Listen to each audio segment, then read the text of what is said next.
This video is part 2 of 2 for problem number 3 from the Heat Calculations Group Problems worksheet.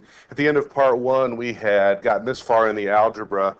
So what we need to do now is to try to isolate the TFs on one side and then the other T's on the other side. So we need to add this SS, MS, TS to that side, and we're going to add this one, SW, MW, TF to that side, which is going to end up giving us this, that SS, MS, TF plus S, W, M, W, TF equals, and on the other side will be the stuff we just added, which is S, S, M, S, T, S plus S, W, M, W, TW.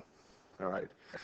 So by doing that, what we can do now is, because this TF is the same for both, let's factor it out. So it will be TF times what's left inside, which is SF, MS plus SW, MW. That's a funny looking M. And then divide both sides by this mess right here. It's going to give us SS, MS plus SW, MW.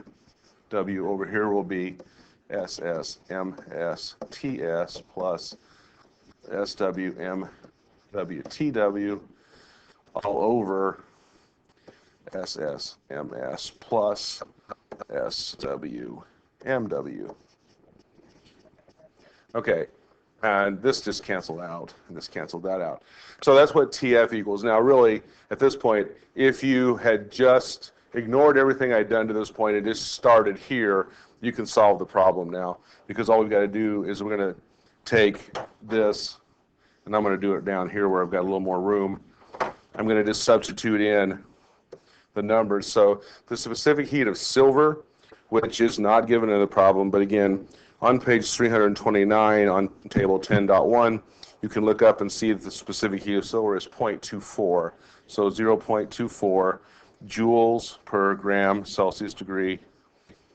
I'm going to be hard-pressed to get everything on this line, but let's see what happens here. 79 grams of silver, and the initial temperature of silver was 95 degrees, plus the specific heat of water, you may remember, is 4.184. You can look it up on 329, table 10.1, joules over grams Celsius degrees, times the mass of the water, which is 150 grams,